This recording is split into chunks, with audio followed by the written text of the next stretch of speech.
आपलं स्वागत. पाहूयात आजच्या ताज्या घडामोडी.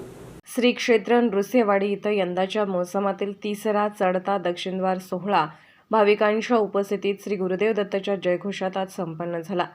आज श्रावण सोमवार आणि गोकुळ अष्टमीचा देखील दुर्मिळ योगायोग असून भाविकांनी कृष्णेच्या पाण्यात स्नान करून दक्षिणद्वार सोहळ्याचा लाभ घेतला. गेल्या आठवड्यात पावसाचा जोर कमी झाल्यामुळे कृष्णा नदीपात्रातील पाण्याची पातळी कमी झाली होती.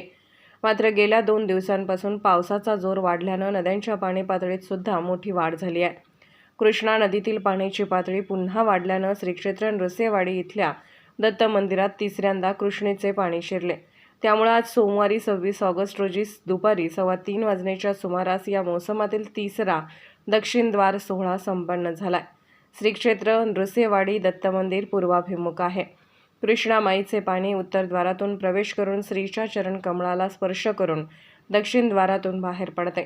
त्यास चढता दक्षिणद्वार सोहळा म्हणतात. या पाण्यामध्ये भाविक स्नान करतात. यामुळे सर्व रोग पाप मुक्त होऊन पुण्य लाभते अशी श्रद्धा आहे.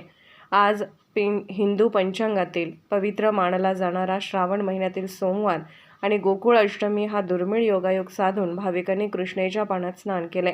भाविकांच्या सुरक्षिततेसाठी दत्त देवस्थानकडून उत्तम प्रकारे सोय केली. दरम्यान भाविकांच्या दर्शनासाठी श्रीची उत्सव मूर्ती नारायणस्वामी मंदिरात ठेवण्यात आली आहे. SB न्यूजसाठी बोरगावहून मुख्य संपादक शिवाजी भोरे.